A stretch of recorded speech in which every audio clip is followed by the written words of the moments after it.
Welcome to the State of Our Faith. I'm George Mason, and I am joined, as we are together every week, pretty much, by Nancy Kasten, Rabbi Kasten, and Imam Dr. Omar Solomon. Congratulations again, Omar, on your recent earning of a doctorate. It's a terrific achievement. We've been coming to you every week at 12:12 on Sundays during this coronavirus period, and it turns out that we have not just coronavirus to deal with, but the events of our last few weeks have been painful and revealing, and the challenge is great before us because the killing of George Floyd has ignited a long-standing complaint and struggle from the Black community in America over police brutality and the inequitable treatment of Black Americans.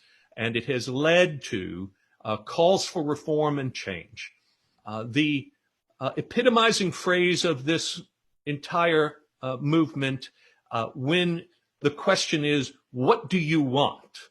Not just to grieve publicly, not just to gather, not just to find fault with the officers in Minneapolis and with others, but also, what do you want? How do we get there? The answer has been defund the police.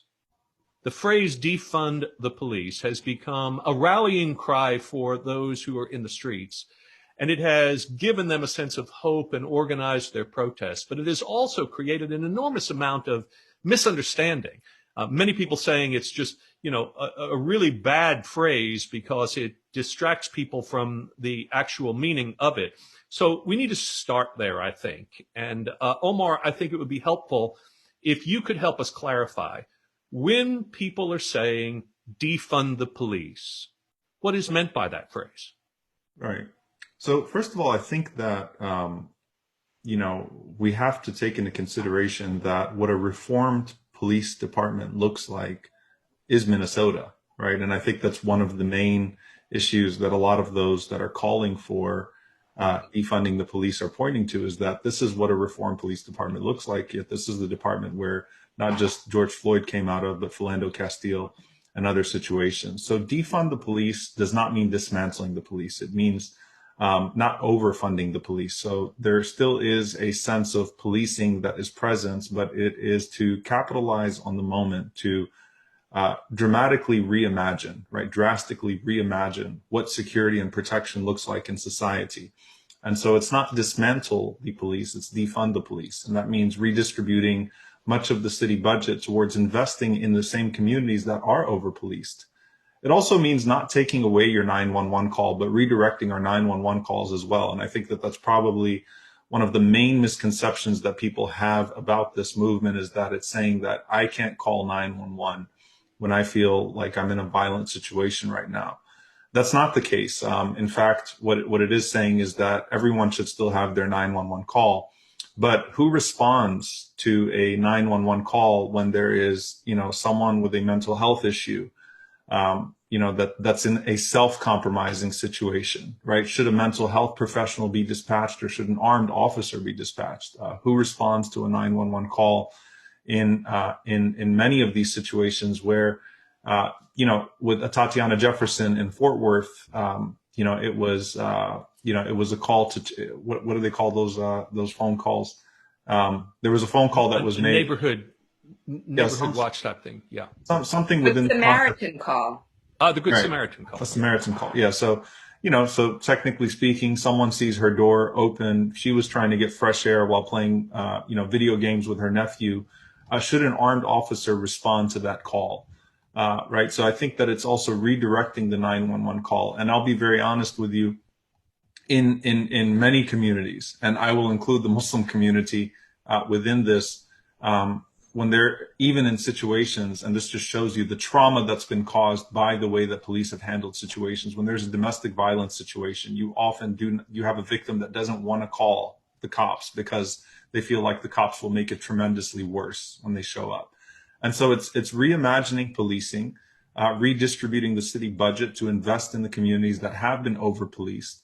And at the same time, redirecting some of those 911 calls to more helpful avenues, because most of the unarmed victims that are killed by the police do involve mental health situations. And and let me stop you there, Omar, and say that in today's Dallas Morning News, there's a column by the vice president of the Dallas Police Association, who says, "We hear you, we're with you." And in this column, he talks about how they agree with the essence of what you have just said. That he quotes former Chief David Brown as saying, "Every societal failure, we put it on the cops to solve. Not enough mental health funding, let the cop handle it. Not enough drug addiction funding, let's give it to the cops. That's too much to ask. Policing was never meant to solve all those problems." And then he goes on to say, what we need are people who will help strengthen services for mental health, social work, loose animals, counseling, all these things, so that police can focus on policing and safety. And so, here we have the Dallas Police Association, which many people think is part of the obstruction of reform, saying, we get this. But the question is, where are you going to get the funding to hire more social workers, more mental health workers, and all of that? Well, 60% of the budget of Dallas is given to public safety. So some of that has to come out of the police budget, because especially with coronavirus and tax revenue down, you can't go anywhere else. If you're going to see immediate impact, you have to defund the public safety budget so that you can fund it in a different way by funding these different things. Right. Yeah, and I just want to say that defunding has gotten a lot of attention, whereas, David Brown was our police chief several years ago. This has been an issue for a very long time. And our city has continued to invest in the Dallas Police Department and has not focused on the kinds of investments that David Brown suggested. And so when you see that we've had the opportunity to do this, and we have, continued to not take advantage of that opportunity, I think there's a sense of, we have a moment here. We're not going to let this go. We need to get people's attention. And using that word defunding, I think it has gotten people's attention in a very different way than, it has in the past. Yeah, and I think that the main, at the crux of it all, is that those that are protesting now are the same people that were protesting with Philando Castile and Alton Sterling, and then both of them, John and Tatiana Jefferson and Jordan Edwards, and the list goes on and on and on. And are we just going to let this moment pass with another episode in our history? Are we going to actually change course as a nation to where we don't have to keep on replaying this scenario over and over and over again? And I think that people's frustration now has indeed reached this limit. I mean, if you see what's happening in Atlanta right now, we can't afford these incidents anymore as a nation. People are fed up, and I think that using a term, because that's been under scrutiny, as you mentioned, the term defunding the police, if it's not entirely accurate, or if it doesn't mean entirely dismantling the police department, why not choose a term that's less scary, less radical? Well, the point is that you need something to capture the sentiment that we need to radically change course right now as a country. And once you start to get into the demands, these are not unreasonable demands. They're actually very specific. They're very reasonable. They speak to investing in the community while simultaneously divesting from the police. And so it's not just reducing the effect of policing, it's also increasing the potential of community. And I think that that's what's very powerful about this movement right now. So when we speak about what defunding the police means locally, I think it's important to realize that people are not all over the map about this. There is one consistent, coherent proposal that people have come together around and coalesced around, and it's called 10 New Directions for Dallas. 10 New Directions for Dallas and for positive community change. And these 10 new directions are on the dallascounty.org website, and you can see the screen sharing happening here. Whoops, you'll be able to see them. That's not the right document. Judge Jenkins has put it on the Dallas County website. Omar, So we're yeah. trying to get there. We'll post it on the chat part of the Facebook live page for this for you, but you can go to it, or you can just Google that. Here it is: 10 new directions for public safety and positive community change.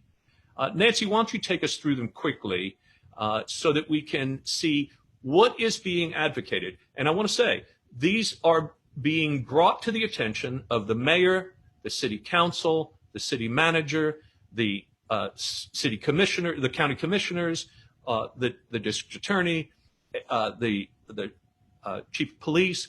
Everyone understands that the agenda of the community on this is around these 10 points. So, Nancy, would you take us through them? Yeah, and I just also want to say, speaking to Omar's point that, we have the same people protesting now that we did in the past, that what's happened with these 10 new directions is that people who weren't necessarily out protesting, didn't see that as being an issue that they needed to get engaged with, didn't know how to get engaged with it, have signed on to this because they realize that this really can be a tool to be used for substantive change where change hasn't happened before. So I think, basically the main point is that, during the current coronavirus pandemic, where Black people have been disproportionately killed by COVID-19, and I will say not just Black, brown people, we saw also that the Latino community has been way overrepresented in terms of COVID in our community in Dallas. But while this is happening, the police are still killing us, right? So, here we have a situation where we're being reminded that we're all connected, that we're all interconnected, that we all need to be watching out for each other, that what we do has repercussions for others, and it applies to the system of racism as well as to coronavirus. And so then we scroll down and says we need to change policing in Dallas. And the statement outlines policy changes affecting police use of force, including deadly force, and budget priorities that differ from the status quo in their approach to public safety and community well-being. So I think the main point here is, the budget, again, the budget really reflects our priorities. The budget reflects our values. And when we continue to invest in policing as an institution, which has been experienced by, huge groups of our community as being oppressive, dangerous, violent toward them, when we continue to invest in that system at the expense of their public safety, it becomes a real problem that we have to address. So further down in point 2, under divest from police and invest in community, you'll see identify and recommend alternative ways to respond to harm and increase safety in the community. That speaks to Omar's point about 911 and other ways to address violence that is a product of people's lack of opportunity, lack of access to resources. And then, there are a lot of very specific and very helpful recommendations. And again, let me say that this is not something people came up with after George Floyd was murdered. This has been in the works for many years. And these ideas about funding to employ benefits advocacy counselors who would interview and consult with households regarding their eligibility for public benefits, funding to employ housing assistance counselors. All these points, which I recommend you look at them, these are not new. These are ideas that have been in the works and have been suggested for a very long time and have never gotten the attention and the funding that are necessary.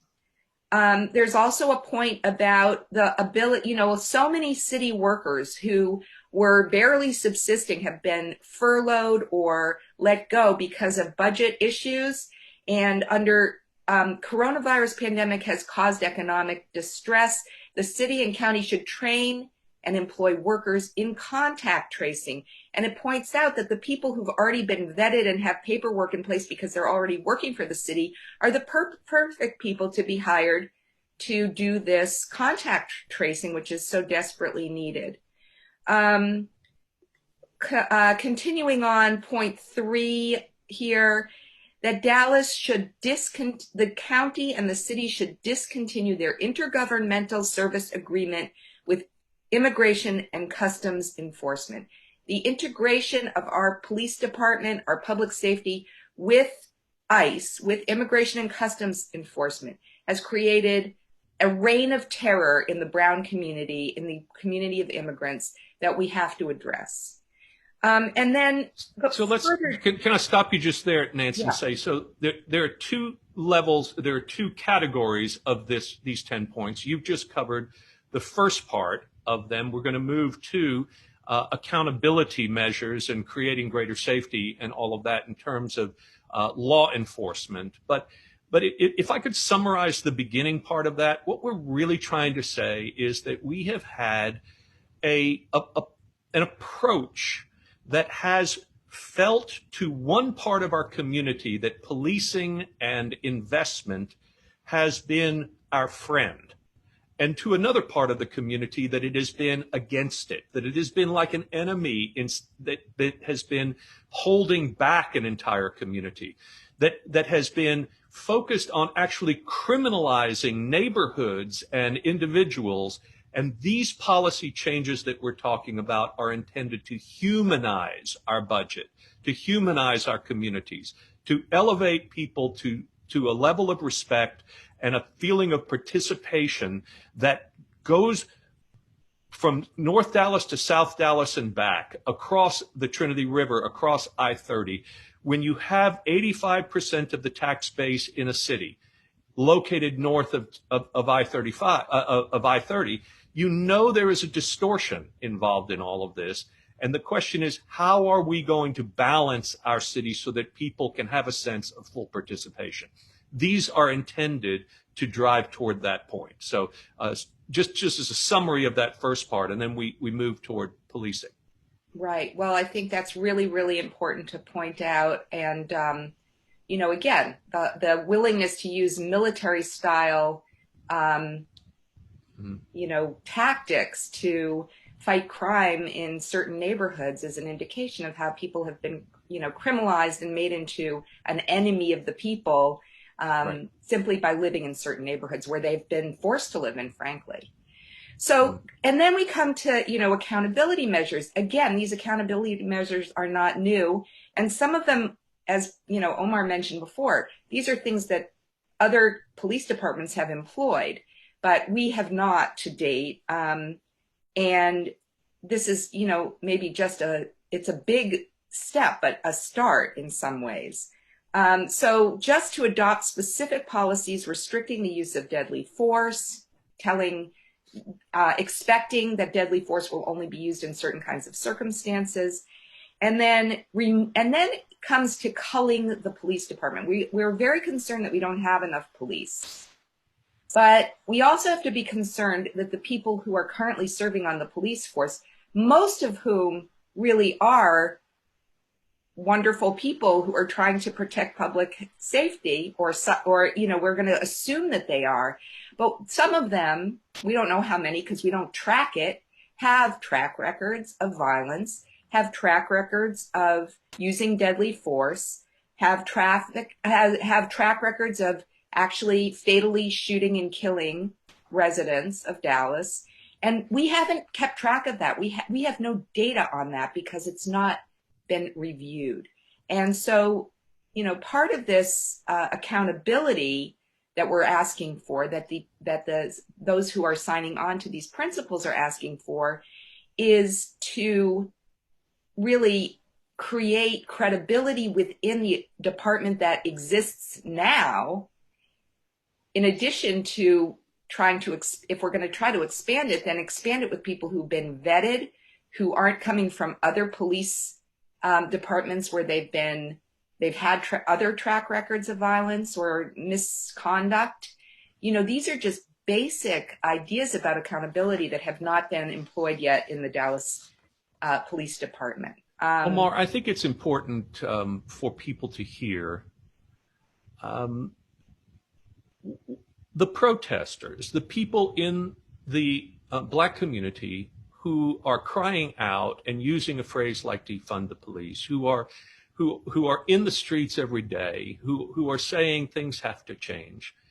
I think a lot of people in the white community are actually sympathetic and say, we want there to be the kind of changes that will stop this need for us to continue to be back at this place over and over again. What will satisfy the protesters? Because I think there is a feeling from many in the white community that we're never going to get, it's never going to be enough. There's never going to be, no matter what we do in this situation.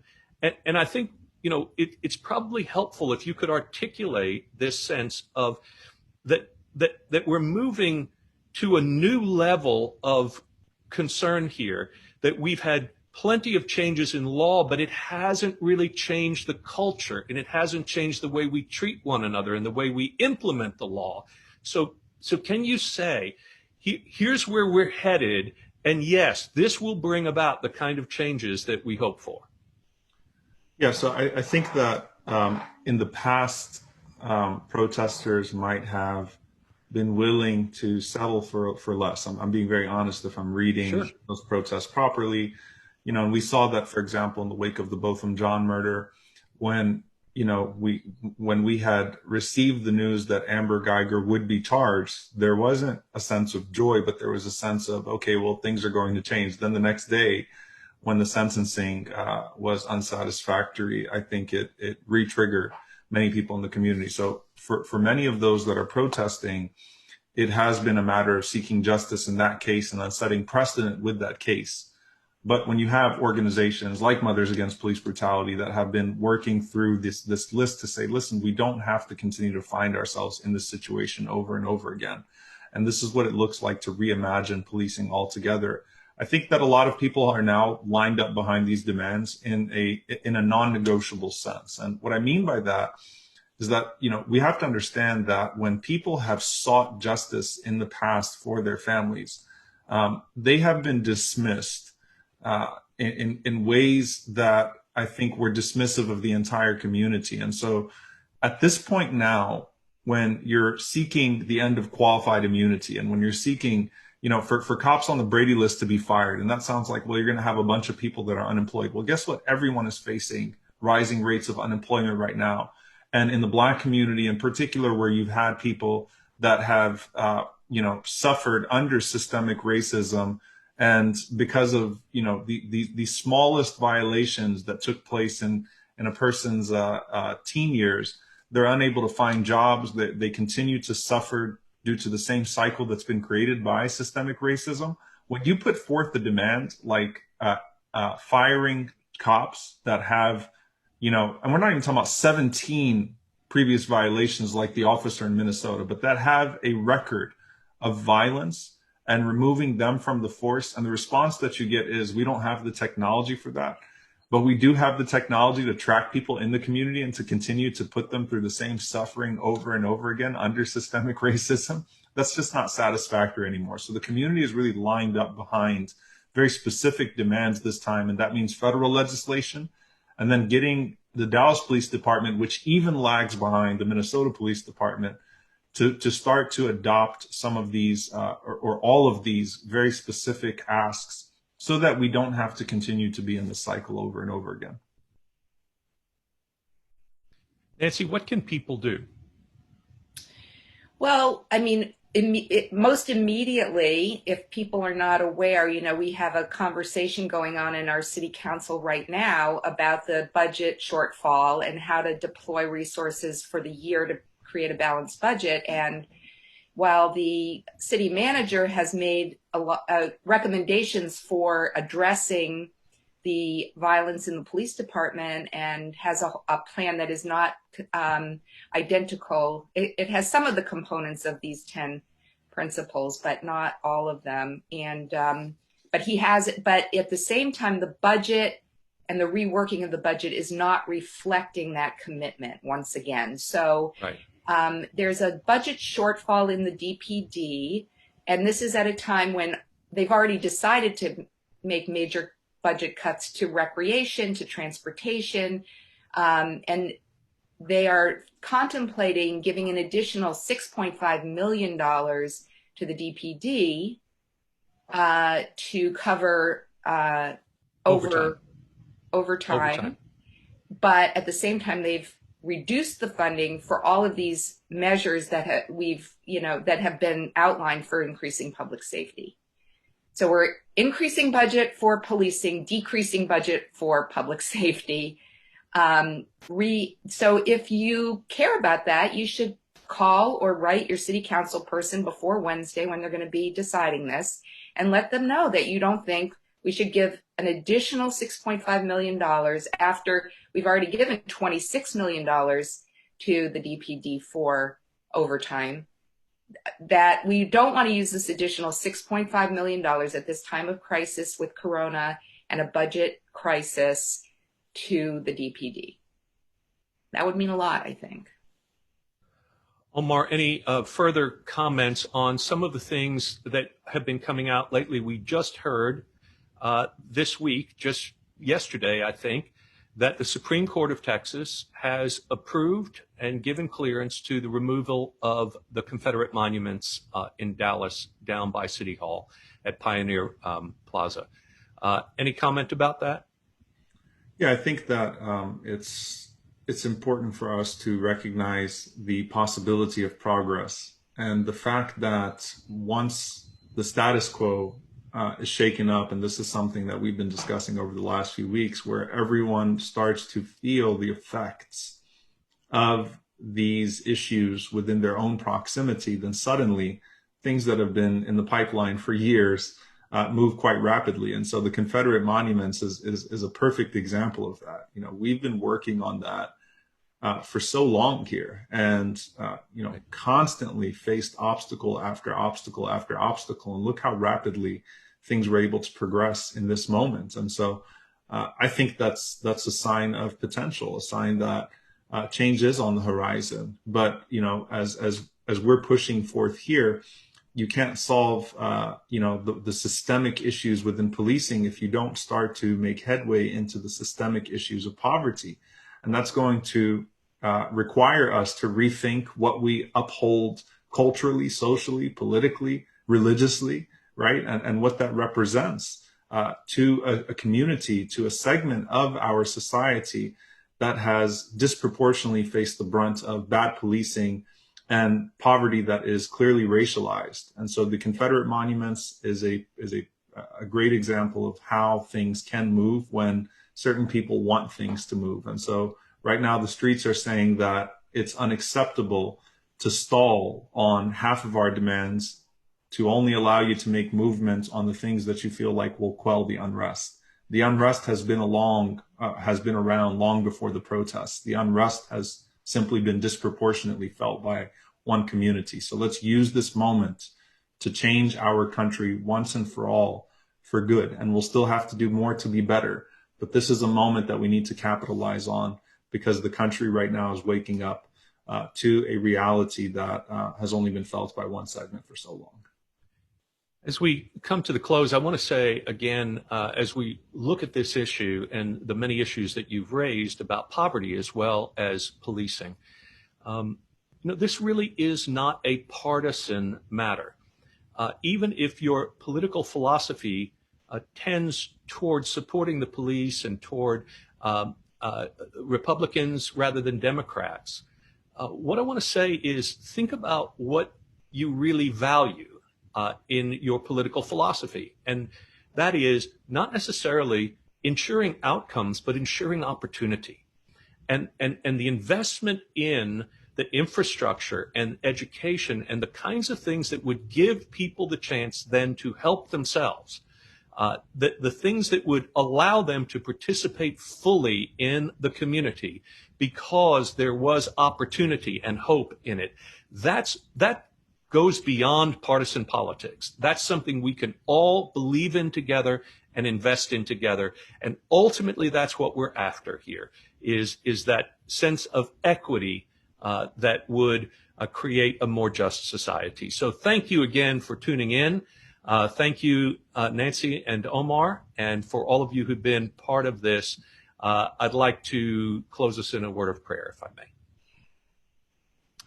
Our good and gracious God, we come to you bearing in our hearts the pain and the agony that is going on in our communities across this nation, suffering the divisions that exist among people, and wishing and hoping and longing for a greater sense of understanding and unity that would bring us together as one nation. Lord, we pray that you would be at work in our hearts and in our communities, in the hearts and minds of those who serve us in political office and in government service. Give them a moral imagination to be able to see to what makes for healing and hope in our communities, and help us as citizens to band together so that whether as Americans or residents of Dallas or of the state of Texas, we can work together to usher in a time of greater unity and opportunity, greater justice and equity for all. We pray this together with sincere hearts now. Amen. Thank you for joining us. We'll see you again next week.